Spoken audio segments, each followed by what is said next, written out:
siendo improbable que haya una suspensión de pagos, probablemente esta sea a la vez más probable o menos improbable que eso suceda, porque las posiciones, si lo queremos, templadas de ambos partidos son las mínimas con respecto al pasado.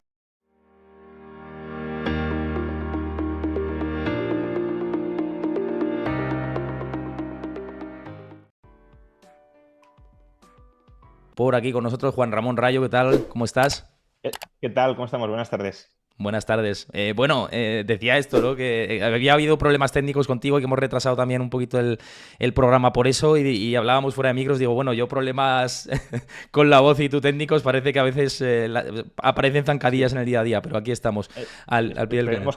Esperemos que aguante tu voz y mis problemas técnicos hasta que termine este directo. Esperemos. Esa es la vocación.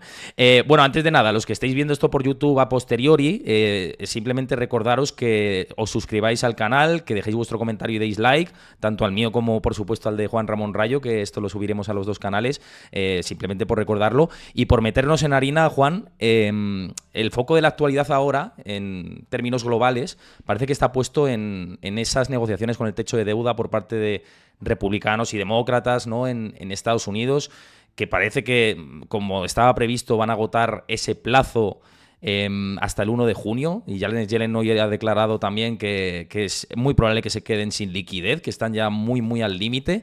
¿Cómo estás viendo todo esto? Porque es verdad que desde fuera parece muy teatro, ¿no? Y los que seguimos la economía nos lo parece, pero ¿hay posibilidad de que se pasen de frenada y que haya algún problema por llevar todo tan al límite? Bueno, lo primero es que tampoco sabemos exactamente cuándo termina el plazo, ¿no? Aproximadamente se estima que será el 1 de junio, pero podría ser también un poco antes o un poco después, depende de cómo vaya, por ejemplo, la recaudación fiscal. Es decir, que no es que sea, lo sabemos, ¿no? Pero bueno, puede haber gente que a lo mejor no sea consciente que no es que haya una fecha rígida, que si se llega al 2 de junio necesariamente ya estamos en default. Podría ser así o podría no serlo porque bueno, los ingresos del Tesoro más o menos sabemos cuáles van a ser, pero no con absoluta certeza, ¿no? Eso por un lado. Y por otro, pues, sí, no es la primera vez que sucede esto, ha habido muchas ocasiones en el pasado y como estamos ante una negociación política, porque hay que tener claro que es una negociación política sobre temas económicos, pero es una negociación política, los republicanos quieren, a mi juicio con buen criterio, que Biden se comprometa a hacer ajustes para ir reduciendo el excesivo endeudamiento de Estados Unidos, de la administración pública estadounidense. Digo que con buen criterio los republicanos, pero cuando estaba Trump en el poder, que también aumentó extraordinariamente el endeudamiento, ahí no decían nada. Pero bueno, entonces está intentando presionarle para que haga esto y en cambio Biden, su gobierno y sobre todo parte del Partido Demócrata más radicalizado, pues se opone a que ceda ante las pretensiones de los republicanos de recortar el gasto. Entonces están en esa negociación política y claro, cada uno juega las cartas que tiene. Los republicanos juegan la carta de no te voy a levantar el techo de deuda y por tanto, cuando te quedes sin tesorería o declaras el default sobre tus títulos de deuda o dejas de pagar otros gastos que tengas comprometidos como gobierno, pensiones, sueldo de militares, etcétera. Es decir, que no habría por qué dejar de pagar la deuda, se podrían dejar de pagar otras Mm. cosas, pero claro, política o socialmente dejas de pagar a los pensionistas y sigues pagando a los bonistas, como que no encaja muy bien, ¿no? Y los demócratas dicen, bueno, pues si vosotros queréis hacer eso, hacedlo, pero yo no voy a ceder y esto va a ser un apocalipsis financiero por vuestra culpa, por vuestra obcecación de querer recortar los gastos futuros. Todo indica que, como en el pasado, bueno, todo parecería indicar que, como en el pasado, a última hora, el farol por ambos lados empezará a decaer y se llegará a una especie de acuerdo, de compromiso por ambas partes, donde se recorte algo el gasto, pero no excesivamente, y los dos puedan hasta cierto punto cantar victoria. Eso es lo que parecería que puede llegar a suceder y lo que ha ocurrido en otras ocasiones. Pero, bueno, siempre está la incógnita de, ¿y si esta vez no sucede, qué pasaría, no? Hombre, siendo improbable que haya una suspensión de pagos, probablemente esta sea a la vez más probable o menos improbable que eso suceda, porque las posiciones, si lo queremos, templadas de ambos partidos son las mínimas con respecto al pasado, ¿no? Es decir, hay republicanos y demócratas muy radicalizados o muy enrocados, más que radicalizados, que también, que no quieren dar su brazo a torcer de ninguna manera, o eso dicen, más que en otras ocasiones, y por tanto, claro, ese choque de trenes pues puede terminar produciéndose. Y quizá esto es lo que también se está descontando en el mercado de deuda, me refiero, porque los CDS, que son la protección de los seguros Sí. contra impago de la deuda de Estados Unidos, están en máximos desde el 2007. Claro, este tensionamiento se está reflejando casi como nunca en el mercado, ¿no? Sí, por eso. Por eso, a ver, es un tensionamiento, como decíamos antes, político, por riesgo Ujú. político. No es que el Sí, mercado tema que Estados Unidos no va a poder pagar porque claro. no se le va a refinanciar o no va a tener capacidad fiscal suficiente a largo plazo. No, no estamos hablando de eso. Estamos hablando de los políticos se van a conseguir poner de acuerdo para elevar el techo de deuda y, por tanto, para que el Tesoro pueda seguir emitiendo deuda o no. Y bueno, atendiendo al pasado y quizá al sentido común, todo indicaría que sí, pero oye, la probabilidad de que ese desastre ocurra no es cero. Si fuera cero, los CDS no se dispararían, o si fuera cero, no tendríamos esa desconexión, ¿no?, entre el coste de la deuda a corto plazo y el coste de la deuda a mayor plazo. Lo que te está indicando también los tipos de interés a muy corto plazo es, oye, puede terminar habiendo un problema de liquidez por parte del Tesoro, de no poder hacer frente a los pagos de su deuda. Por tanto, hay más riesgo de que no se pague en el corto plazo de que no se pague en el largo plazo, porque en el largo plazo cabe presuponer que sí se Hmm. llegará a algún acuerdo y por tanto que se restablecerá el flujo de pagos. Pero claro, en el corto plazo sí te puedes quedar atrapado si compras deuda estadounidense a muy corto plazo y no llegan de momento a un acuerdo. Entonces eso también se está reflejando ahí.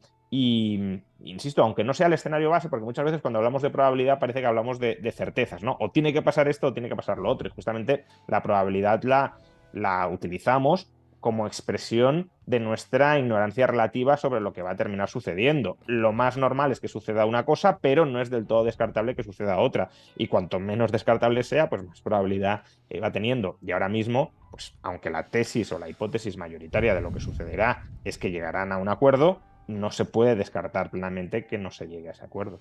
No, y además es que es lo que dices, dentro de toda esta gama de posibilidades hay caminos intermedios, ¿no? Incluso que se llega al 1 de junio, se refinancien algunos pagos. También decía Morgan Stanley y Goldman Sachs que el 7 y 8 de junio habría margen incluso no al 1, como decía Yellen, sino que hasta el 7 Claro. u 8. Es decir, que las fechas también pueden moverse en función a cómo vaya todo, ¿no? Hombre, yo sin saberlo, porque no lo sé, entiendo que ellos sí lo saben o si tienen una fecha más o Claro. menos clara, pero bueno, entendiendo la lógica de una negociación, si el gobierno estadounidense quiere asustar a los republicanos y quiere urgirles a que lleguen a un acuerdo, la fecha límite que dará será una fecha temprana, artificialmente temprana. Si Claro. no va a revelar realmente cuál es la fecha final. Te va a decir, no, el 1 de junio, para que así los otros digan, oye, hay que pactar antes, no podemos llegar al 1 de junio y que no se llegue a un acuerdo. Cuando pues, probablemente haya algo más de margen. La cuestión es que aquí ya nos volvemos a mover en suponer lo que el otro supone que supone, ¿no? Entonces, a lo mejor Yellen sabe que es hasta el 7 y los republicanos saben que Yellen les está mintiendo, pero no saben si es hasta el 7, hasta el 10 o hasta el 15. Y a lo Claro. mejor es verdad que es hasta el 7 y temen que, no, bueno, es que tampoco es hasta el 7, sea hasta el 15. Y ahí se pueden pasar de frenada, ¿no? Por no revelar desde un inicio todas sus cartas, que es lógico que en una negociación no se revelen. Por lo tanto, sí, no lo sabemos. Y luego, también es cierto que, como señalas, existen otras opciones que probablemente permitan burlar el techo de deuda y que, bueno, no tendrían por qué implicar un gravísimo deterioro institucional. Y hasta cierto punto Yellen puede jugar con eso, llegado el caso, ¿no? Para intentar alargar algo más el plazo de las negociaciones. Quizá la propuesta más conocida, más sonada, sea la de la moneda de platino del billón europeo, trillón estadounidense de dólares, que es una triquiñuela legal, que podría llegar a tener su encaje, aunque es problemático porque lo tendría que aceptar el Tribunal Supremo, y el Tribunal Supremo con la actual composición probablemente no lo aceptaría, y entonces entraríamos en un conflicto constitucional. Mm. Si el gobierno dice que esto se ha de aceptar y el Tribunal Supremo dice que no, ¿quién prevalece? Entonces, esa opción es delicada, pero hay otras que probablemente el Supremo no tendría por qué objetar, sin ser yo experto. Una opción es la de los supercupones, o sea, los bonos con supercupón. Básicamente, el techo de deuda lo que limita es la emisión de principal, no de intereses. Por tanto, si tú has llegado a un tope máximo de principal, puedes emitir deuda que califique como interés lo que es principal, ¿no? Imaginemos que necesitas emitir 200 de deuda pagando 10 de intereses, ¿no? Que sería un tipo del 5%. Bueno, pues puedes emitir 100 de deuda y decir, no, hasta 210, todo eso son intereses. Con lo cual, refinancias algo que son 200 de principal con algo que es 100, de modo que la deuda, el saldo vivo de la deuda emitida te va bajando con esos bonos de supercupón, ¿no? Eso, en principio, no debería ser problemático.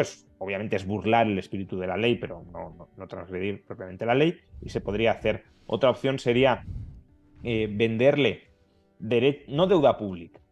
La deuda pública no puedes emitir más, sino derechos sobre recaudación fiscal futura a una entidad, ya sea pues, un fondo de titulización de activos o algún agente en el sector privado, venderle títulos expresos sobre esa recaudación futura que tengan prioridad sobre los títulos de deuda pública futuros.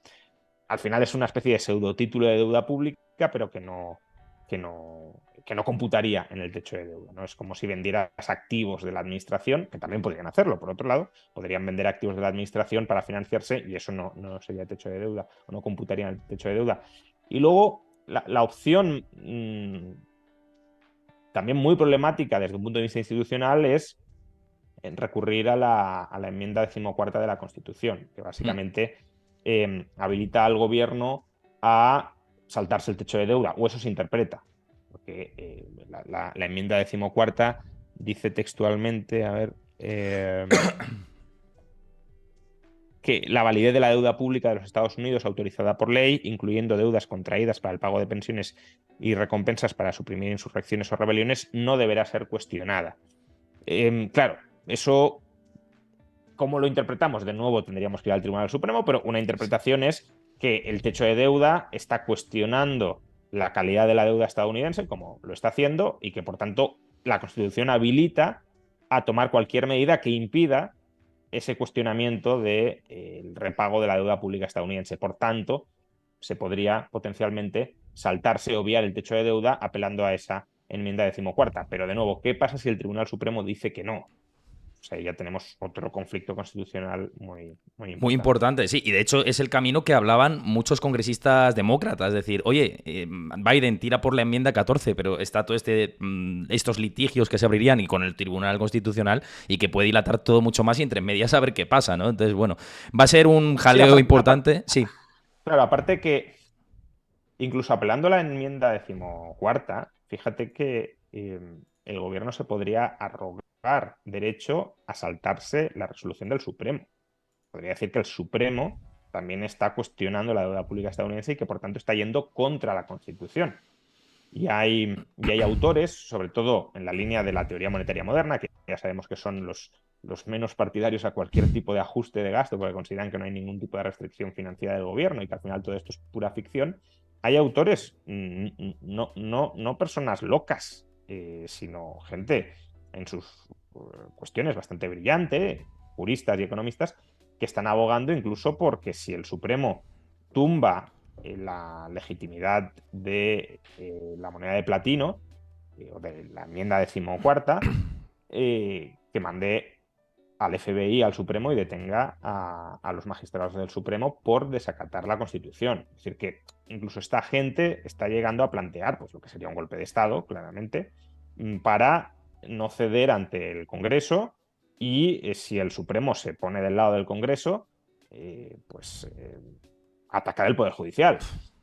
lo digo como indicio de Sí, sí. hasta qué punto se puede llegar a recalentar la situación en Estados Unidos si no se llega a un acuerdo. Y por eso también, más allá incluso del, del colapso o del batacazo económico que sufriríamos por el default, aunque sea un default técnico de las obligaciones de deuda pública estadounidenses, creo que los políticos, si tienen dos dedos de frente sobre cuánto puede llegar a degenerar este asunto, institucional y políticamente, creo que incluso por eso, antes que por la parte económica, eh, pues terminarán llegando a un acuerdo. Si no, también nos indicaría que la calidad institucional de Estados Unidos se ha deteriorado mucho más de lo que suponemos y eso dejaría, yo creo, una huella a medio o largo plazo sobre el país porque estaría dando cuenta de que si hay una crisis no solo superficial o fenoménica sobre bueno, qué está pasando, ¿no? ¿Es show o realmente las élites estadounidenses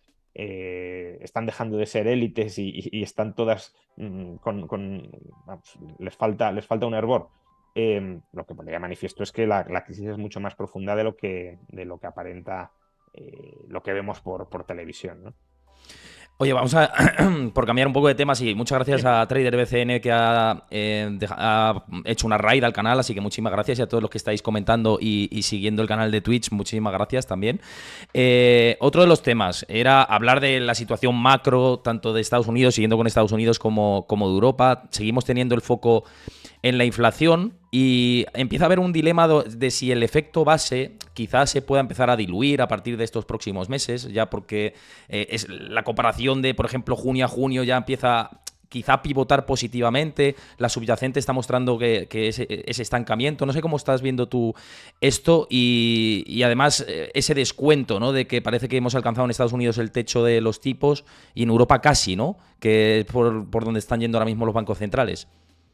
Sí, a ver, el efecto base claramente durante la segunda mitad del año, bueno, digo claramente en general, pero sobre todo en economías como la española, muy claramente va a empezar a perjudicar. ¿Por qué? Porque es que en España, entre junio y diciembre del año pasado, no subieron nada los precios, al menos según el IPC. Es decir, hubo estabilidad absoluta de precios, incluso una ligerísima deflación.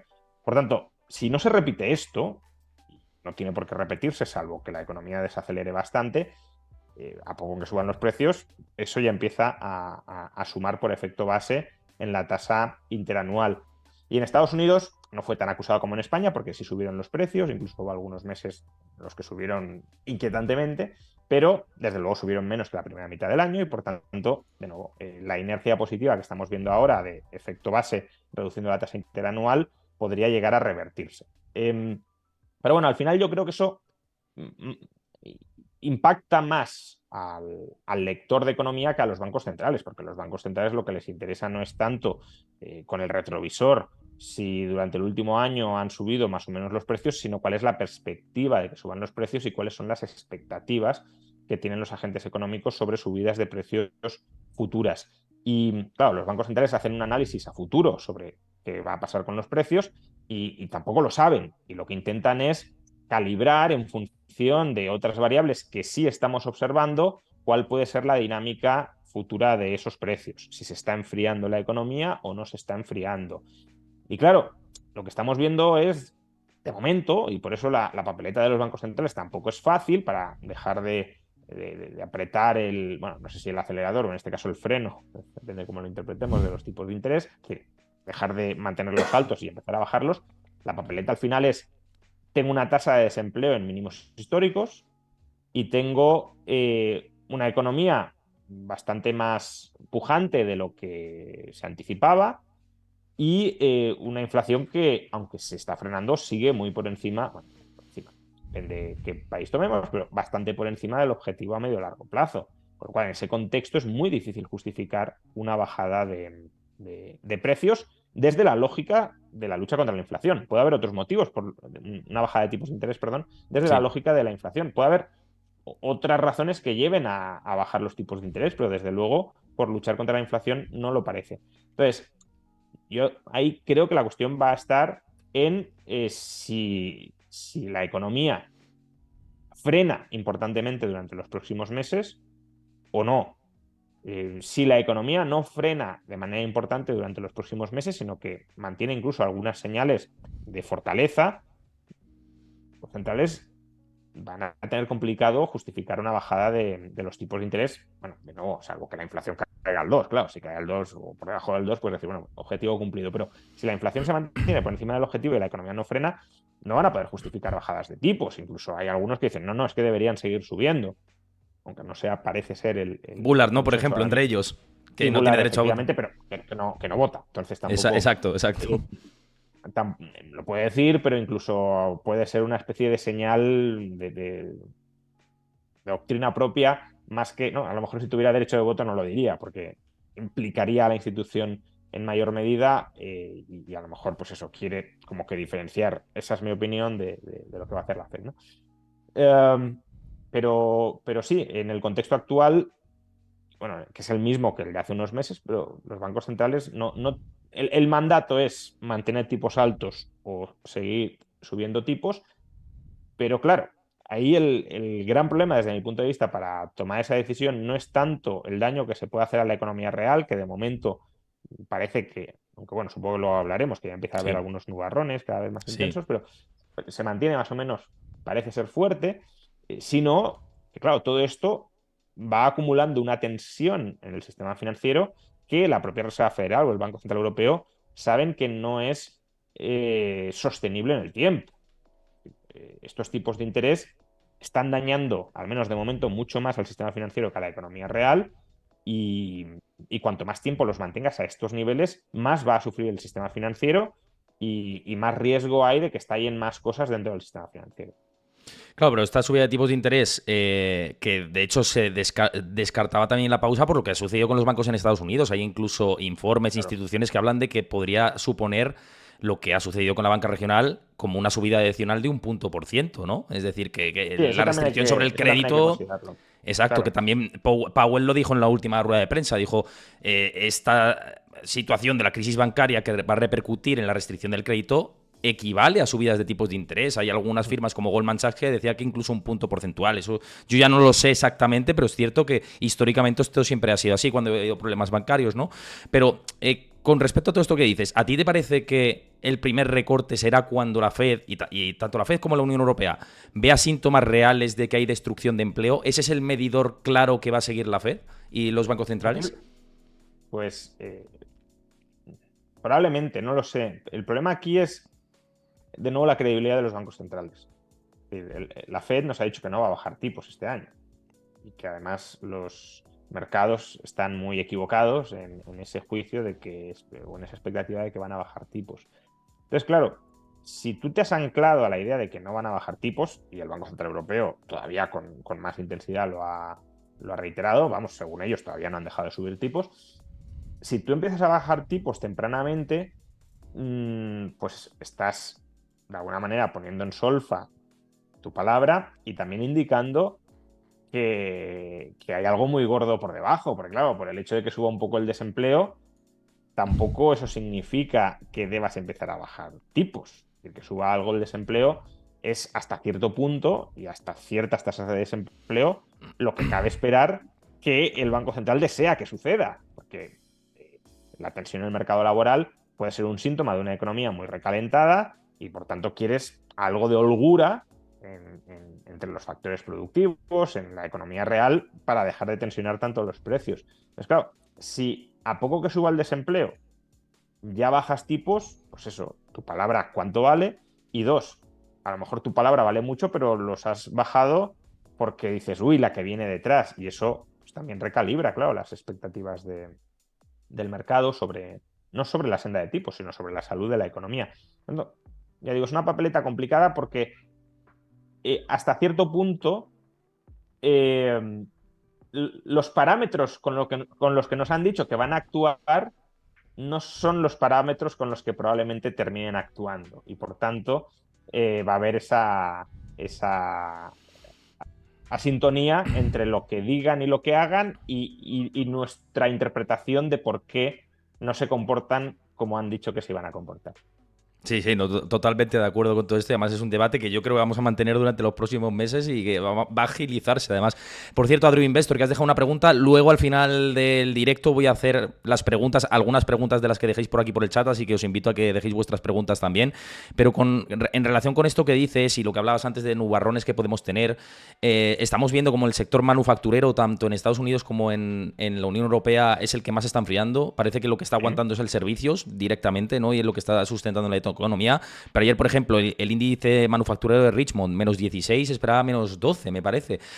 También el ISM de Filadelfia en niveles muy contractivos que no se veían desde el COVID y antes desde el 2008.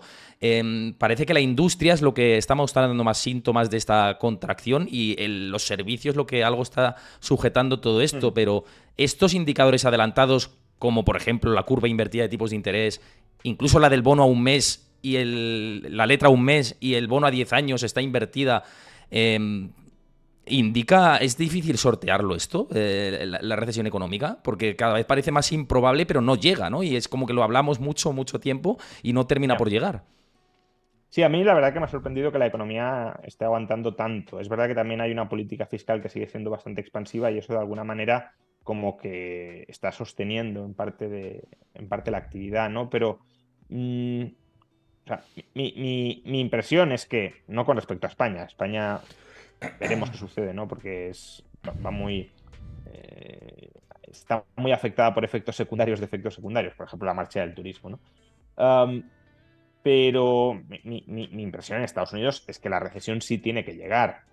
Al menos mm, todos los indicadores más sólidos que permiten anticipar una recesión han ido girando o se han ido posicionando desde el lado de esa recesión. Pero es cierto y eso también nos debería llevar a revisar algo de nuestras expectativas, que debería haber llegado antes, ¿no? O parecería que tendría que haber llegado antes.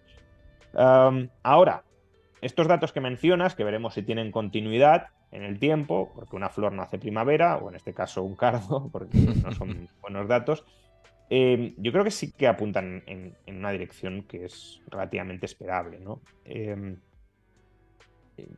Habría que ver, no lo he mirado, a lo mejor tú tienes más datos, pero la descomposición de qué parte de las manufacturas se están frenando, pero lo lógico en un contexto de restricción del crédito como el que estamos es que lo que se frene sea la demanda, el gasto en bienes duraderos, bienes de consumo y bienes de inversión Sí. duraderos. Entonces, esos bienes son típicamente bienes industriales, no servicios. Lo hemos visto también en la vivienda, ¿no? Con esta caída de precios en Estados Unidos, que en el acumulado, de precios de la vivienda, que en el acumulado todavía es poco relevante, pero sí es un cambio muy significativo en la evolución o en la tendencia de los precios. Entonces, claro, eh, el primer lugar donde se deja sentir la contracción del crédito, ya digo, es en estos bienes industriales de carácter duradero o en la construcción. Y luego, por efecto multiplicador, claro, si la demanda de estos bienes cae, la contratación en estos sectores se reduce o empiezan los despidos, o hay perspectivas de que pueden llegar los despidos, y eso contrae el gasto en otros sectores, eh, básicamente servicios, de los implicados en producir estos bienes cuya demanda está cayendo. De momento, los servicios, por tanto, no se tienen por qué ver afectados porque todavía no ha llegado la ronda de ajustes del gasto que sí estamos empezando a ver en el sector industrial, pero digamos, en un ciclo típico sí cabría esperar que terminen llegando. Pero ya digo, este ciclo, bueno, nunca un ciclo sigue un patrón absolutamente perfecto, ¿no? Pero que sí es especialmente atípico quizá en que se están retrasando mucho las cosas, pero esto que estamos viendo sí puede entrar bastante bien en el guión de lo que cabría esperar de un ciclo económico. Y es por ese lado también por donde España podría salir afectada, ya digo, de rondón, porque el turismo, el gasto en turismo es un gasto en servicios, entonces en la medida en que las perspectivas de parte de los trabajadores en Estados Unidos o en otros países de Europa se deteriore por la caída de la demanda de estos bienes duraderos, pues también cabe pensar, un recorte del gasto en turismo y eso llegaría a España de rebote, pero no tan directamente como puede ser Estados Unidos o Alemania, ¿no? Entonces, bueno, yo ahora mismo estos datos no me han sorprendido, no creo que haya tanta incompatibilidad entre lo que marca un indicador, el indicador industrial y el indicador de servicios, pero de nuevo, tampoco quiero como trazar aquí una narrativa perfectamente articulada de que ya estamos en esto porque a lo mejor el mes que viene sube la actividad manufacturera y todo esto no se cae, ¿no? Pero que sí tiene lógica o sí tiene coherencia con lo que cabría esperar de un ciclo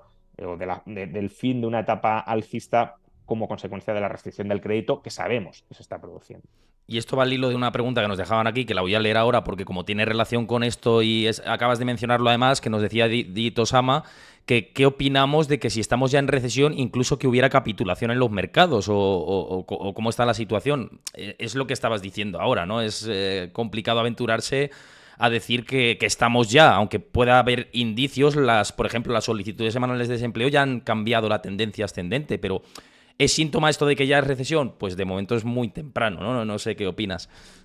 Sí, es difícil de saber, porque además a una recesión se puede entrar muy de golpe. Quiero decir, si cambian muy rápidamente las expectativas de todos los agentes de mercado, porque cada vez, o sea, de súbito todos se vuelven más pesimistas o todos ven que efectivamente las cosas no van a ser tan buenas como se esperaba, pues ahí se puede llegar prácticamente de un trimestre a otro a recesión, ¿no? No tiene por qué ser algo progresivo. De todas formas, también claro, algunos indicadores de fortaleza de la economía que creíamos que existían, pues en el caso de Estados Unidos no han sido tan, o sea, parece ser que en retrospectiva no están siendo tan fuertes, ¿no? Por ejemplo, los datos de empleo, estamos viendo revisiones de los últimos meses a la baja, lo cual pues, también va más en coherencia con lo que cabría esperar que sucediera, ¿no? Lo atípico era estos datos de fuerte, fortísima creación de empleo que no se explicaban ni los propios mercados, ni los propios analistas, y ahora, bueno, conforme los vamos revisando, ya no son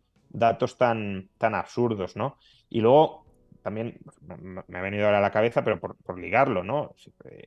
Bueno, antes he mencionado que la política fiscal sigue siendo expansiva y que eso está sosteniendo. Es que España, si no llega a ser por la política fiscal expansiva, en el segundo semestre del año pasado probablemente habría entrado en recesión. Ahora mismo, de nuevo, lo que está sosteniendo la economía española es el gasto público y la exportación.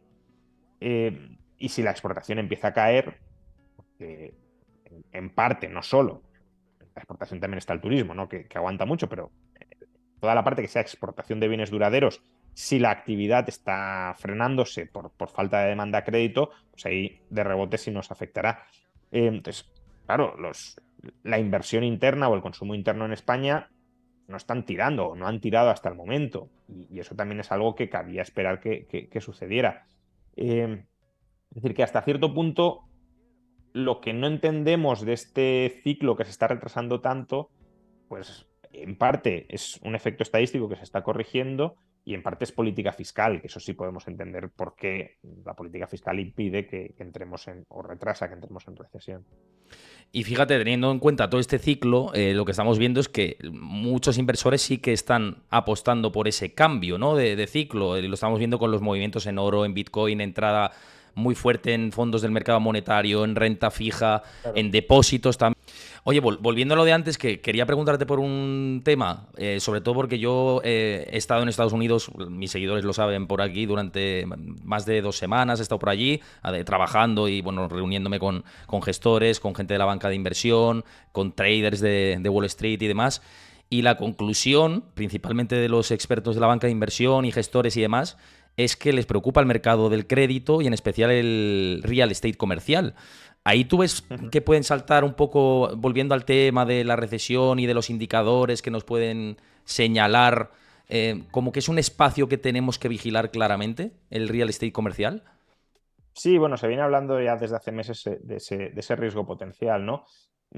Tiene lógica que sea un foco de riesgo, aunque también hay que tener en cuenta que muchas veces en las crisis lo que estalla no suele ser aquello que está más vigilado, ¿no? Sino aquello que ha pasado desapercibido y precisamente porque ha pasado desapercibido, pues ha llegado a una situación explosiva. Pero bueno, tiene sentido que el real estate comercial sufra por algunas razones que ya hemos mencionado. Si se encarece el crédito, cae la demanda de crédito, estamos hablando de bienes que se compran y se venden a crédito, por tanto su demanda de compraventa eh, se resentirá, como la del real estate residencial.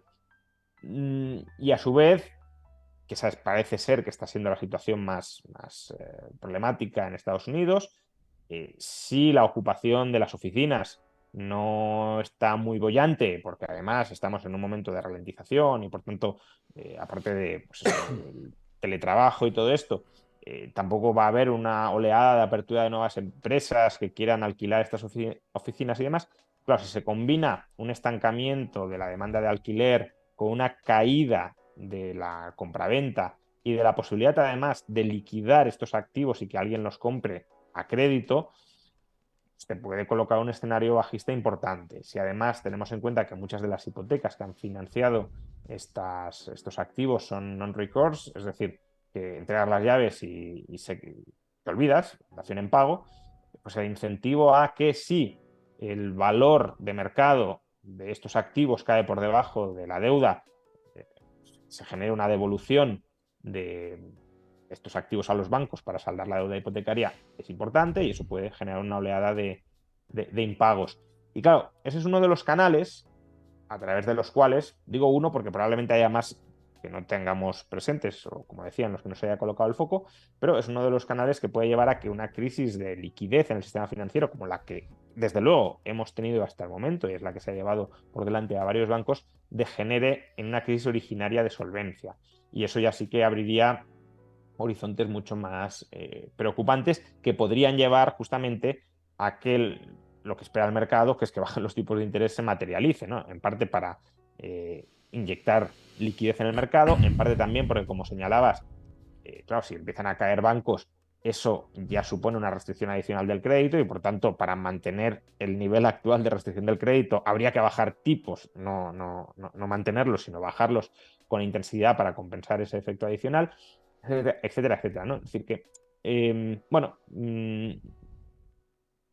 va a haber muy probablemente problemas ahí o en otras partes si los tipos se mantienen en los niveles actuales y esos problemas llevarán, como espera el mercado, a que los tipos de interés terminen bajando. Que haya que fijarse específicamente en esto, pues es un factor más a considerar, pero seguro que si uno inspecciona con calma encontrará otros. Y otro factor que nos tenemos que fijar mucho, y hablando antes del tema de la resolución con el techo de deuda, etcétera, son los procesos electorales. Tanto en Estados Unidos, en España tenemos, bueno, ahora elecciones autonómicas y demás, pero vamos a tener también generales. ¿Cómo puede influir esto también en las dinámicas de la economía, etcétera, ¿no? Porque, por ejemplo, en Estados Unidos, por poner un ejemplo, se ha tirado de reservas estratégicas de petróleo durante todo Sí, este tiempo para artificialmente mantener el precio de la gasolina a la baja, ¿no? ¿Cómo claro. seguirán estas medidas? Cuando se levanten, ¿cómo puede reaccionar el mercado? ¿No? Porque hay muchos debates abiertos en esta línea. Sí, bueno, a ver, en el caso de España, yo creo que la influencia tanto en el panorama global como incluso la que podamos tener dentro es relativamente limitada. Al final, ha habido mucho electoralismo en España durante los últimos meses, con promesas dirigidas claramente a comprar o retener el voto, pero bueno, esto se ha podido hacer porque Bruselas lo ha consentido, porque Bruselas mantiene suspendidas las reglas fiscales. A partir del año que viene las reglas fiscales volverán a estar en vigor. Ya estamos escuchando mensajes de, bueno, pues, por ejemplo, hoy mismo lo publicaban los medios de comunicación, ¿no? Incluso los afines al gobierno, que la Comisión Europea le ha exigido a España que el ahorro fiscal derivado de la puesta, de la finalización de las medidas eh, anticrisis que están ahora en marcha, que no se reconvierta en gasto para otras medidas anticrisis o en gasto estructural, sino que vaya a reducir el déficit. Entonces, este tipo de planteamientos los iremos viendo, pero claro, los iremos viendo porque parece ser que Bruselas va a empezar a ponerse un pelín seria, tampoco mucho, pero un pelín seria, con lo cual le empieza a meter un corsé a los políticos españoles y al resto de políticos europeos. El problema es que ese corsé no estaba hasta la fecha y claro, si tú dices, oye, pues aquí os podéis endeudar, que no pasa nada, no os voy a decir nada, y además el Banco Central Europeo más o menos está ahí cuidando vuestra deuda, pues es que aunque no hubiese habido una necesidad electoralista en ciernes, políticos lo habrían hecho. Ya digo, los procesos electorales creo que aquí van a influir o sea, de manera significativa, me refiero. Obviamente en el margen puede influir, pero con empaque, creo que van a influir relativamente poco porque nuestra soberanía a la hora de generar influencia es limitada tanto por nuestro peso relativo cuanto porque nos ponen deberes o reglas desde fuera. Ujú. Y un poco siguiendo con, antes hemos hablado de qué, digamos, indicadores mirar o adelantados o de momento de cómo está la economía real para ver la recesión económica. Pero hay mucha gente que se pregunta, ¿no? Y que también me ha preguntado por redes y, bueno, aprovechando también por el canal de Discord, gente que me ha escrito por privado y recomiendo que me sigáis en Discord, que ahí tenéis información en tiempo real, análisis gráficos y de todo. Os pasa también por el chat, Chris, el enlace. Y me decían que cómo detectar la recuperación, ¿no? Es verdad que no estamos en ese punto, pero un poco por teorizar sobre esto y para que nos expliques en qué momento el ciclo sí que puede empezar a crecer, qué indicadores hay que fijarse ahí. Bueno, a ver, el ciclo económico está muy vinculado con el ciclo de crédito. Entonces, cuando el crédito vuelva a relajarse, el endeudamiento vuelva a aumentar y la demanda de bienes duraderos vuelva a repuntar, yo creo que esos son todos ellos indicadores adelantados de que la economía está volviendo a tener buenas expectativas sobre el futuro, capacidad para traer producción futura a presente y sostener el gasto presente con esa producción, con esos ingresos futuros. Pero claro, eso tiene que hacerse en un entorno de financiación saneada, si lo queremos. Es decir, con una curva de tipos, por ejemplo, que no esté invertida, sino que tenga una forma normal. Ahora mismo yo creo que no estamos en eso. Claro, si solo estuviera invertida la curva de tipos, pues podría significar bueno, que se espera que vayan a bajar los tipos de interés porque ha habido una sobrereacción en la subida, quizá por una sobrereacción de los precios a corto plazo, y bueno, pues el Banco Central, como se le disparó la inflación, se vio forzado a subir tipos, pero cuando se normalice la inflación los bajará. Si solo fuera eso, pues bueno, hasta cierto punto habría que pensar que es lo que puede suceder, que tampoco es del todo descartable, ¿no? Pero que como que sería la hipótesis base. Pero es que, claro, si mezclamos o si juntamos esa inversión de la curva que indica tensionamiento de liquidez con, bueno, crisis financiera que se está viviendo, con tensionamiento de la economía real, ¿no? Los famosos cuellos de botella, y con una caída de la demanda, lo comentábamos antes, de bienes duraderos, ahora mismo no estamos en esas. Es decir, yo creo que estamos más bien, o todo indica, o bueno, no sé si todo, pero muchas cosas indican que estamos ante el final de una etapa expansiva y la entrada en una fase recesiva que ante la posibilidad de entrar en una de recuperación. Pero bueno, ¿cómo detectar la de recuperación? Pues invirtiendo todos estos indicadores que ahora mismo nos indican que estamos en una recesiva, ¿no? Y hablando de fases expansivas, una de las cuestiones que siempre pivota en el ambiente es de la crisis tanto del 2008 como del 2020 con el COVID, salimos con QEs, ¿no? Con las medidas de expansión cuantitativa de los bancos centrales. ¿Crees que, aunque la mayoría ahora están diciendo eso se debe meter en el cajón porque tipos de interés reales en negativo otra vez comprar bonos y activos hipotecarios y demás va a generar mucha expansión y crecimiento artificial, pese a que se dice esto ahora o es el, digamos, discurso mainstream ahora porque toca, porque los tipos toca subirlos, etcétera? ¿Crees que podemos volver a lo mismo? ¿A caer otra vez en los QEs para salir de la etapa recesiva?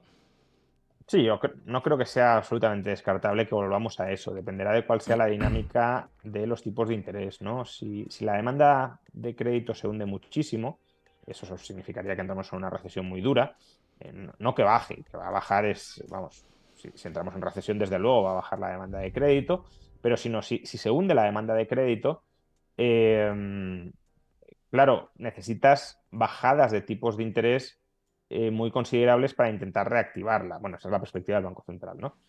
Esas bajadas pueden llegar únicamente bajando los tipos de interés por parte del Banco Central, pues dependerá de cuál sea la actitud que adopte el sistema financiero. Si el sistema financiero se presta a actuar como correa de transmisión, pues bueno, puede estar dispuesto a endeudarse a corto y prestar a largo bajando los tipos. Pero si no, ahí el Banco Central sí que tendría que volver a entrar de alguna manera a comprar deuda a largo y comprando deuda a largo reducir él directamente los tipos de interés a largo. Luego también hay otro factor a considerar y es que, claro, las reservas que tienen los bancos a raíz del QE nos puede parecer que son muy amplias porque en términos históricos lo son, pero es verdad que la demanda de reservas por parte del sistema financiero durante los últimos años, en parte por motivos precaucionarios, en parte por motivos regulatorios, se ha incrementado. Entonces, existe una cierta incertidumbre sobre cuál es el volumen mínimo de reservas que ahora mismo necesita el sistema financiero para actuar y que no dispare esa demanda de reservas para sus propias operaciones, ¿no? Entonces, claro, los bancos centrales tampoco lo saben y, y no sabiéndolo, pues probablemente estén dispuestos hasta cierto punto a, a incrementar la oferta de reservas si consideran que hay un cierto tensionamiento en ese mercado. Oye, con este contexto que estamos hablando, se me ocurre preguntar, también para ver tu opinión. ¿Serías partidario de, a nivel individual, contener el gasto, ahorrar, ¿no? Teniendo en cuenta este clima recesivo al que nos empujamos, pero también invertir, movilizar el dinero con lo que hemos hablado antes? Bueno, a ver, yo creo que no. Es decir, antes he mencionado que no creo que no tiene mucho sentido ponerlo todo en liquidez. He dicho que tiene sentido incrementar la liquidez cuando aumentan las incertidumbres, cuando tus expectativas de futuro pues se van tornando un poco más grisáceas o más inciertas. Eh, Precisamente porque creo que no tiene sentido tenerlo todo en liquidez. Vamos, yo no es lo que hago y no es lo que recomendaría hacer, aunque eso también depende de la pericia inversora que tenga cada cual. Claro, si uno no sabe invertir, pues liquidez o deuda corto, no te vas a poner a invertir porque sí, ¿no? Pero si uno más o menos invierte normalmente y al invertir con normalidad no le va mal o no le va muy mal o a veces le va mal pero a veces le va bien y en promedio más o menos le va bien, pues no creo que este sea un momento para estar absolutamente en liquidez. Claro que en retrospectiva, luego a futuro en retrospectiva a lo mejor diríamos, pues sí, seguro, ¿no? Porque una vez pasado el evento, si entramos en una recesión muy fuerte y se hunde la bolsa, pues la opción es 100% en liquidez. Pero como no es absolutamente cierto en estos momentos que eso vaya a suceder, claro, si no se hubiese quedado en liquidez a comienzos de 2023 o a finales de 2022, precisamente porque también parecía que íbamos a entrar en recesión y que por tanto podía haber una corrección muy fuerte, se habría perdido una subida de la bolsa muy intensa, especialmente pues de inversiones que eran las que parecía que más iban a sufrir en el entorno en el que estábamos, ¿no? Pues inversiones de larga duración, tecnológicas y Nasdaq fundamentalmente, pero claro, si seguían subiendo tipos y la economía pinchaba, pues tanto por el lado de ingresos futuros, beneficios futuros, cuanto por el lado del descuento a valor presente de esos beneficios futuros, parecía que le quedaba al Nasdaq recorrido a la baja y al final ha sido el índice que mejor se ha comportado, ¿no? Entonces, bueno,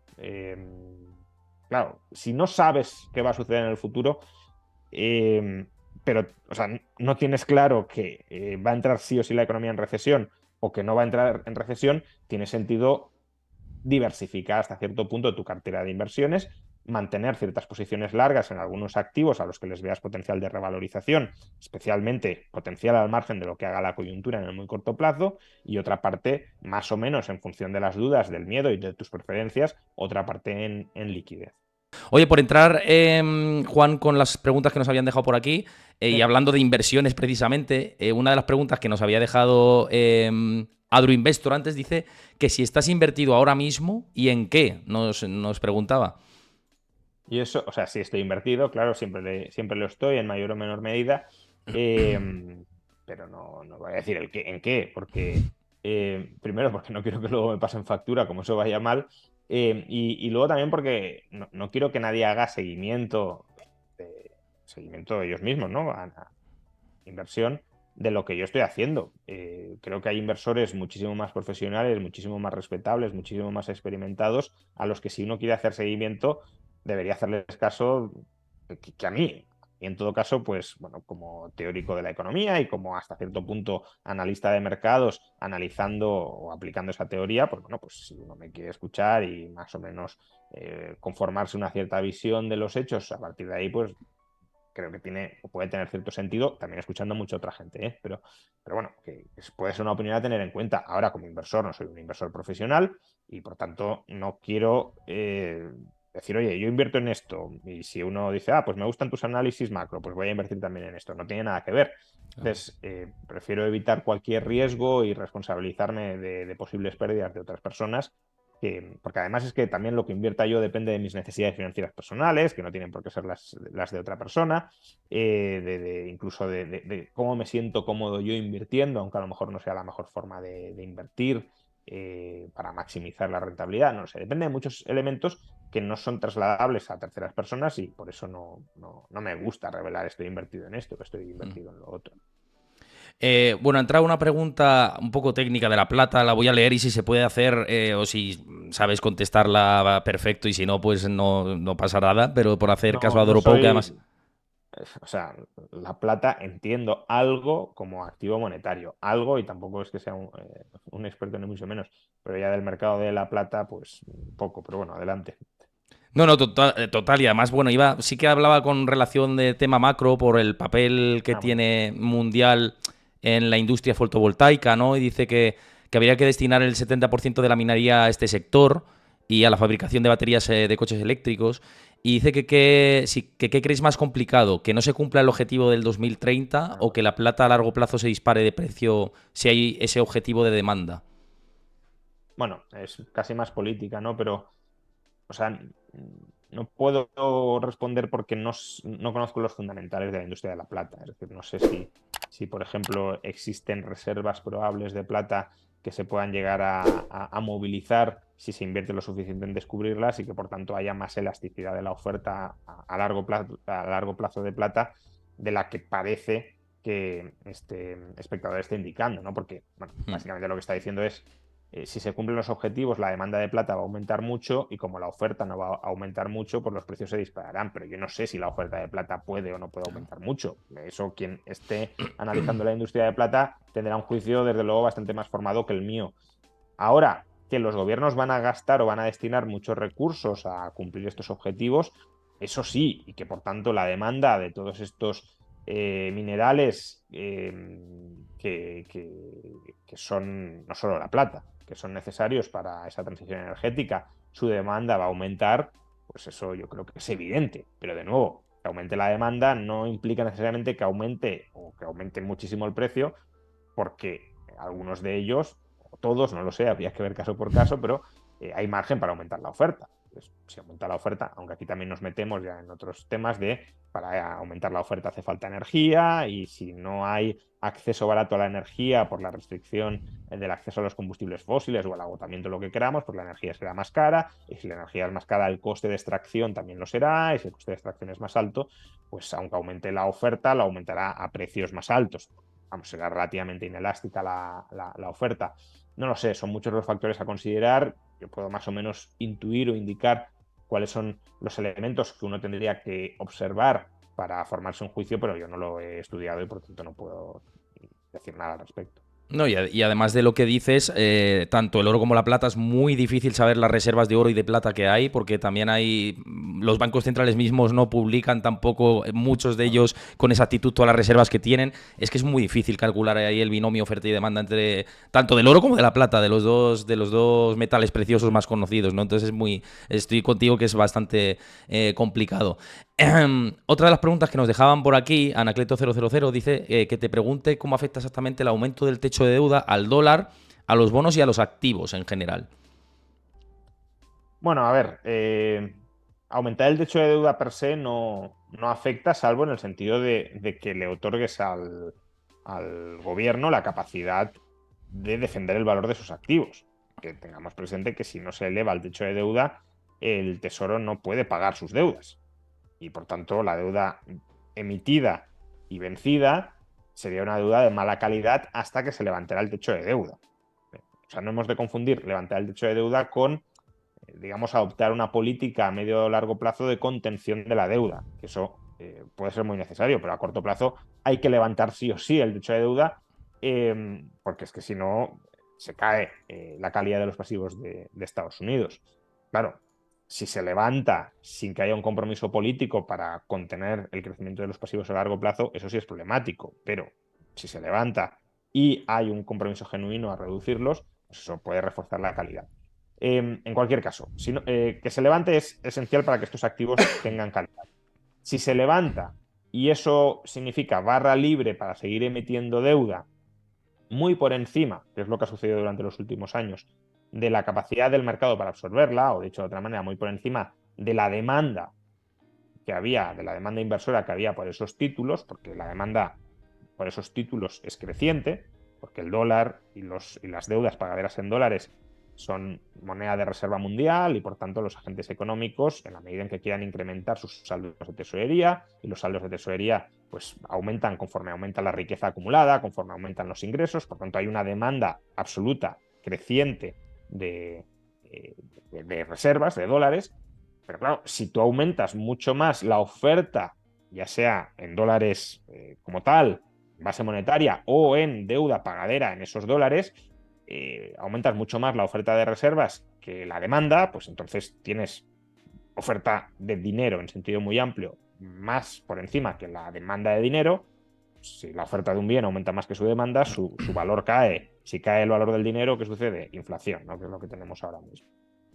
Pues nos vamos a quedar con todo esto. Como siempre es un placer tenerte por aquí. Recuerdo a los nuevos que estéis por aquí que sigáis el canal de Twitch y que si lo estáis viendo en diferido en YouTube, os suscribáis al canal de YouTube, tanto al mío como al de Juan Ramón Rayo si no estáis suscritos, y por supuesto que dejéis like en el vídeo y que comentéis también qué os parece, todo lo que hemos charlado, conversado. Y lo dicho, Juan, que un placer como siempre tenerte por aquí por el canal y nos vemos pronto, claro que sí. Nada, un abrazo y muchas gracias por la invitación y sí, nos vemos pronto. Claro que sí. Bueno, y al resto, os digo que mañana seguramente no haya streaming porque hasta que no recupere del todo la voz, mañana me tocaba el día en solitario y creo que no tengo carrete para tanto de la voz, así que nos veremos el viernes 4 de la tarde y la semana que viene espero ya con la parrilla habitual durante toda la semana. Así que nada, descansad. Un abrazo muy grande a todos los que habéis estado ahí y habéis comentado durante todo el programa. Una vez más, invitaros a seguir el canal de Twitch también, a suscribiros si os gusta mucho el contenido y así os evitáis los anuncios. Y lo dicho, nos vemos el viernes 4 de la tarde. Un abrazo. Hasta luego.